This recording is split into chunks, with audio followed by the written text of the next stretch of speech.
اچھا مفتی صاحب، ان ساری چیزوں سے ہٹ کے ایک بڑا امپورٹنٹ مسئلہ جس پہ آپ بڑی بات بھی کرتے رہتے ہیں، عدالتی خلا پہ، جی اس کی وجہ سے تھوڑی وضاحت فرما دیں. ایک تو یہ وضاحت فرما دیں کہ شرعی طور پہ وہ جائز ہے یا ناجائز ہے، کیونکہ بعض دفعہ ہم یہ دیکھتے ہیں کہ حالات خرابی کے باوجود بھی مرد کو اللہ نے ہمت طاقت دی ہے کہ وہ صبر کرتا ہے، برداشت کرتا ہے، کہتا ہے میں نے نہیں دینی، تو ایک آسان سا طریقہ عدالت سے جائے اور اس کو لے لے.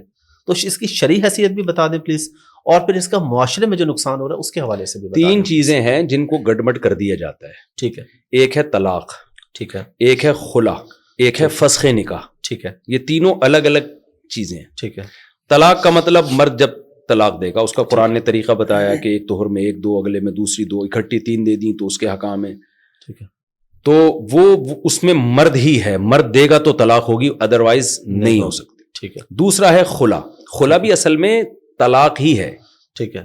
اور جن علماء نے خلا کو طلاق نہیں قرار دیا، فسخ نکاح قرار دیا، تو اس میں بھی یہ بات سب کے نزدیک اجماع امت ہے. اس میں دیوبندی، بریلوی، اہل حدیث، شیعہ سب متفق ہیں کہ چاروں امام متفق ہیں کہ خلا ایک ایگریمنٹ ہے، شوہر کی مرضی کے بغیر نہیں ہو سکتا وہ. ٹھیک ہے. سورہ بقرہ کی آیات سے بھی صاف پتہ چلتا ہے فلا جناح علیہما فی مفتدت بھی. مرد اور عورت پہ کوئی گناہ نہیں ہے کہ عورت پیسے دے کے مرد سے ایگریمنٹ کر کے اپنی جان چھوڑا. فدیہ میں ایگریمنٹ ہوتا ہے نا. ٹھیک ہے. فدیہ تو یہ تو نہیں ہوتا کہ جی کوئی بھی جان چھڑانا چاہتا ہے پیسے دی اور نکل لیا، یعنی سامنے والا راضی بھی تو ہو نا. بالکل. بخاری کی حدیث ہے اول خلع فی الاسلام، حضرت جمیلہ رضی اللہ تعالی عنہ نبی کے پاس آئیں.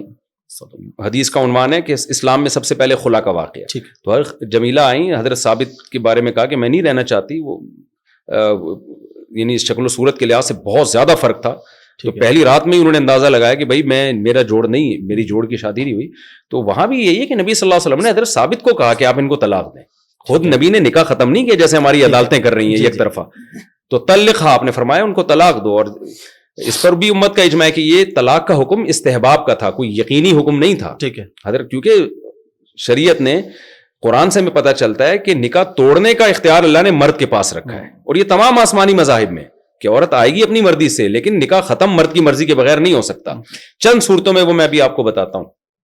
تو وہاں بھی یہ کہ نبی نے ان کو کہا کہ آپ ان کو طلاق دے دیں، تو یہ مہر واپس لے لیں. تو انہوں نے طلاق دی ہے باقاعدہ، بخاری کی حدیث ہے. تو یہ جو آج کل خلا کے بارے میں ہو گیا نا، کورٹ خلا دے دے، تو جج اپنی بیوی کو خلا دے سکتا ہے، دوسروں کی بیویوں کو نہیں دے سکتا. ٹھیک ہے نا. تو یہ ایسا نہیں ہے کہ ہماری عورتوں پہ بھی گورنمنٹ قبضہ کر لے کہ جب چاہے گورنمنٹ چاہے جی نکاح ختم کر لے، ایسا نہیں ہوتا. وہ ایک جج صاحب بیٹھے ہوئے تھے، وہ کہنے لگے میں نے 1 ہفتے میں پتہ نہیں اتنی عورتوں کو خلا دی، طلاق دلوائی ہے نا. تو ایک سیدھا سادہ سا بندہ تھا، اس نے کہا جج صاحب آپ اپنی بیوی کو دے سکتے ہیں، دوسروں کی بیویوں کو آپ کو کے پاس کب سے رائٹ ہو گیا. تو خلا ایگریمنٹ ہے. ٹھیک ہے. جب تک مرد سائن نہیں کرے گا خلا نامے پہ، خلا نہیں ہو سکتا. ٹھیک ہے. یہ پہلے یہ، اور یہ اجماعی مسئلہ ہے. قرآن میں او یعفو الذی بیدہ عقدۃ النکاح، قرآن کہہ رہے جس کے پاس نکاح کی چابی ہے، عقدہ ہے، نکاح ختم کرنے کا رائٹ مرد کے پاس ہے. ٹھیک ہے. خلا کے الفاظ سے بھی پتہ چلتا ہے.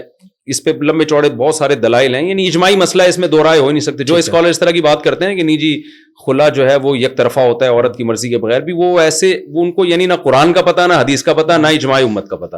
تو بالکل ایک سطحی بات ہے. البتہ ایک چیز ہوتی ہے فسخ نکاح. ٹھیک ہے. خلا تو یہ ہوتا ہے کہ عورت مرد کو پسند نہیں کرتی، کوئی بھی معقول وجہ ہے، بلا وجہ مانگے گی گناہ گار ہوگی، لیکن کوئی وجہ ہے تو مانگتی ہے.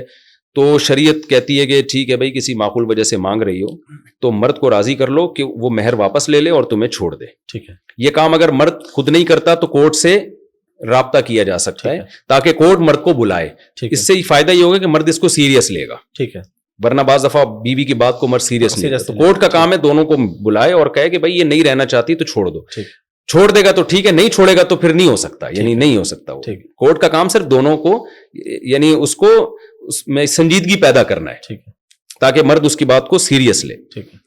تیسری چیز ہوتی ہے فسخ نکاح. وہ بالکل ایک الگ چیز ہے. فسخ نکاح یہ کہ مرد ایسی نوعیت کا ظلم کر رہا ہے کہ نہ وہ امساک بالمعروف کرتا ہے، نہ تصریح بالاحسان کرتا ہے، نہ بھلے طریقے سے رکھتا ہے، ٹھیک ہے، اور نہ بھلے طریقے سے چھوڑتا ہے. ٹھیک ہے. بیسک حقوق اس کے ادا نہیں کر رہا. جیسے نامرد ہے، اب اس کو عورت کی کبھی اولاد نہیں ہو سکتی، وہ زنا کی طرف جا سکتی ہے، یہ بیسک حق ہے عورت کا. نان نفقہ ہی نہیں دے رہا اس کو.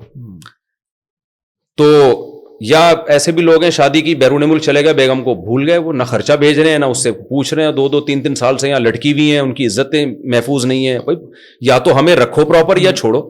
یہ اس نوعیت، یا بے تحاشا مارتا پیٹتا ہے. یہ اس نوعیت کا ظلم ہے کہ اس میں پھر شریعت نے اجازت دی ہے کہ کورٹ بلائے, شوہر کو پہلے موقع دے کہ بھائی آپ یا تو ان حرکتوں سے باز آ جاؤ, اگر وہ باز آ جاتا ہے پھر بھی حق نہیں ہے. اچھا, اگر وہ باز آ جاتا ہے تو پھر بھی کورٹ کو حق نہیں ہے, اس کو موقع دیا جائے گا ٹھیک ہے کہ سدھرنے کا. جیسے بیرون ملک جا کے بیوی کو بھول گیا ہے تو کورٹ اس کو آرڈر کرے گی بھئی آپ آئیں یا اس کے یا لے کے جائیں بیوی کو, وہ کہتا ہے میں نہیں آ رہا, تو یہ متعنت کہلاتا ہے. ٹھیک ہے کہ نہ حقوق دینے پہ آمادہ ہو رہا ہے اور نہ رکھنے پہ آمادہ ہو رہا ہے. پھر عورت ثابت کرے گی عدالت میں کہ بھئی یہ ظالم آدمی ہے اور یہ آج کل تو وہ وکیلوں نے پیپر نکالا ہوا ہے, وہ اسی مارتا پیٹتا ہے اور وہ سارے نا اس سے سائن لے لیتے ہیں, وہ ایک فارمیٹ بنایا ہوا انہوں نے. ایسا نہ ہو جو حقیقت میں کوئی ناقابل برداشت ظلم ہو رہا ہو. ناقابل برداشت میں اس لیے کہہ رہا ہوں, خواتین اس لفظ سے بھی چڑھ جاتی ہیں کہ ناقابل برداشت, یعنی برداشت کے قابل ہو رہا ہے تو پھر ٹھیک ہے. دیکھیں 100% دنیا میں نہ بیوی صحیح ہوتی ہے نہ مرد صحیح ہوتا ہے, کوئی بھی ٹھیک نہیں. تو ایسا نہیں ہے کہ جی ایک دن غصے میں ایک تھپڑ لگا دیا تھا, غلط کیا ایک تھپڑ بھی, لیکن اس پہ خلا نہیں بنتا ہے کہ بھی ایک دفعہ ونس اپون اے ٹائم اس نے مجھے ٹھیک ہے جو ہے وہ گالی دے دی تھی یا ونس اپون اے ٹائم اس نے تھپڑ لگا دیا تھا, تو یہ تو غلط ہے, لیکن اتنی باتوں پہ نہیں ہوتا. ٹھیک ہے, تو واقعی ظلم ہو رہا ہو تو پھر عورت کورٹ میں کیس کرے گی اور کہے گی کہ بھئی یہ ثابت کرے گی کہ ایسا میرے ساتھ ہو رہا ہے. پھر کورٹ بلائے گی, اگر وہ انسان کا بچہ بن گیا ٹھیک ہے, نہیں تو پھر کورٹ کو یہ حق ہے کہ وہ نکاح کو ختم کر دے. اس کو فسخ نکاح کہتے ہیں, اس کی شرائط پائی جاتی ہیں. اب علماء نے اتنے براڈ مائنڈڈ بنے ہیں کہ ہم نے کیا کیا, ہم نے کہا کہ یار ہم نے فتوے دیے کہ بھئی یہ خلا نہیں ہو رہا. ٹھیک ہے, بنوری ٹاؤن کا بھی فتویٰ, دارالعلوم کا بھی, جامعۃ الرشید کے, پوری دنیا میں جہاں بھی جائیں گے جو صحیح علماء ہیں, سنجیدہ علماء ہیں جو قرآن و سنت کو جانتے ہیں, وہ دیتے ہیں یہ خلا نہیں ہوتا, یہ کالعدم ہے. لیکن علماء نے اتنے براڈ مائنڈڈ بن گئے کہ ہم نے کہا یار چلو خلا نہیں ہے, لیکن اگر فسخ نکاح والی شرائط پائی جا رہی ہیں, یعنی کیس ہم نے اسٹڈی کیا, ہم نے دیکھا کہ یار عورت پہ بہت ظلم ہو رہا ہے, اور اس نے ثابت بھی کیا ہے, ہوائی باتیں نہیں ہیں, ٹھیک ہے, ظلم ہو رہا ہے اور مرد نہیں سدھرنے کے لیے تیار, تو ہم نے یہاں تک کر لیا کہ ہم نے کہا کہ خلا کا کورٹ نے لفظ استعمال کیا, لیکن ہم کہتے ہیں کورٹ کو شریعت کا نہیں پتا خلا اور فسخ کیا ہوتا ہے, تو ہم اس کو فسخ سمجھ لیتے ہیں. تو ہم نے وہاں نکاح کے ختم ہونے کا فتویٰ دیا ہے, عورت کو سپورٹ کیا علماء نے. ٹھیک ہے, یعنی اتنے براڈ مائنڈڈ علماء بن کے عورت کو سپورٹ کر رہے ہیں, کیونکہ لوگ سمجھتے ہیں نا کہ یہ سب مردوں کے حقوق ہیں. ہم نے بہت سارے فتوے ایسے بھی دیے ہیں کہ خلا مان لیا ہم نے, حالانکہ اس میں خلا کا لفظ تھا. ہم نے کہا چلو یار جج کو بیچارے کو نہیں پتا نا خلا کیا ہوتا ہے, فسخ نکاح کیا ہوتا ہے, تو ہم فرض کر لیتے ہیں یہ فسخ کو پیار سے خلا کہہ رہا ہے, ٹھیک ہے نا, لیکن فسخ نکاح کی شرائط پائی جاتی ہے. لیکن 99.9% کیس وہ ہیں جس میں نہ فسخ نکاح کی شرائط پائی جاتی ہیں اور اس میں عدالت دھڑا دھڑ طلاقیں دے رہی ہے. یہ بالکل حرام ہے, ناجائز ہے. اس بیس پہ ایک عورت کہیں نکاح کرے گی وہ کالعدم ہوگا, وہ زنا کہلائے گا. اچھا, زیادہ تر کیسز ایسے ہیں, یعنی جو لا آپ کا بن چکا ہے, جنرل مشرف نے بنایا تھا یہ لا, اس میں نے الفاظ پڑھے اور پریکٹیکلی بھی ایسا ہو رہا ہے. کوئی بھی خاتون عدالت میں جاتی ہے, وہ کہتی ہے میرا میاں بہت اچھا, مجھے پسند ہی وسیم بھائی ہے. ٹھیک ہے نا, بھائی کیوں کہہ رہی ہے اس کو, وہ محلے والے سب اس کو بھائی کہتے ہیں, یا مجھے پسند غفار ہے. ٹھیک ہے, عدالت پابند ہے, اس کو خلا دے گی. تو یہ سب کچھ ہو رہا ہے, اس سے ہمارا فیملی سسٹم ہو گیا تباہ ہو رہا ہے. بالکل, تو اس میں یہ خلا کورٹ اگر دے دے گی تو یہ کالعدم ہوگا. ٹھیک ہے, بعض دفعہ عورت شوہر پہ الزام لگاتی ہے بڑے سنگین, لیکن کوئی دلیل نہیں ہوتی اس کے پاس, تو صرف الزام سے تو نہیں بات چلتی نا. تو وہاں بھی کورٹ اگر خلا کی ڈگری پکڑا دے گی, کالعدم ہے وہ خلا, پھر وہ کہیں اور شادی کرے گی, وہ زنا ہوگا. تو اس پہ ہم چیخ رہے ہیں لیکن کوئی سنوائی نہیں ہو رہی ہے. یہ بڑا بہت اہم, تو اس پہ آواز اٹھانی چاہیے باقی شرعی عدالت میں. یہ تو آپ نے اپنے فیملی سسٹم کو تباہ کر رہے ہیں آپ. ابھی تو بہت سی خواتین کو پتہ نہیں, ورنہ یہ کیا ہو رہا ہے. اچھا, اس کے سائیڈ افیکٹ کتنے زہریلے ہیں. ایسے کیسز میرے پاس بہت آ چکے ہیں. بہت سی خواتین نے اس کو کمائی کا دھندا بنا لیا. ایک مرد سے شادی کی, بچہ پیدا ہو گیا, کورٹ سے جا کے خلا لے کے 18 سال تک کا بچے کا خرچہ ملے گا, اور بچہ بھی عورت کی کسٹڈی میں. ہماری عدالتیں آدھا اسلام لے رہی ہیں, آدھا نہیں لے رہی. اب اسلام کہتا ہے کہ بچے کا خرچہ باپ پر ہے, لیکن تعلیم پھر باپ کی مرضی کی ہوگی. آپ ہفتے میں کم از کم ایک دن باپ کے پاس چھوڑیں گی, وہ نہیں ہو رہا. باپ 18 سال تک پیسے دے رہا ہے, جب چاہتا ہے ملاقات نہیں ہوتی اس کی. کورٹ میں 2 دن حاضری ہے, اس میں بھی عورت کی مرضی ہے, لائے نہ لائے.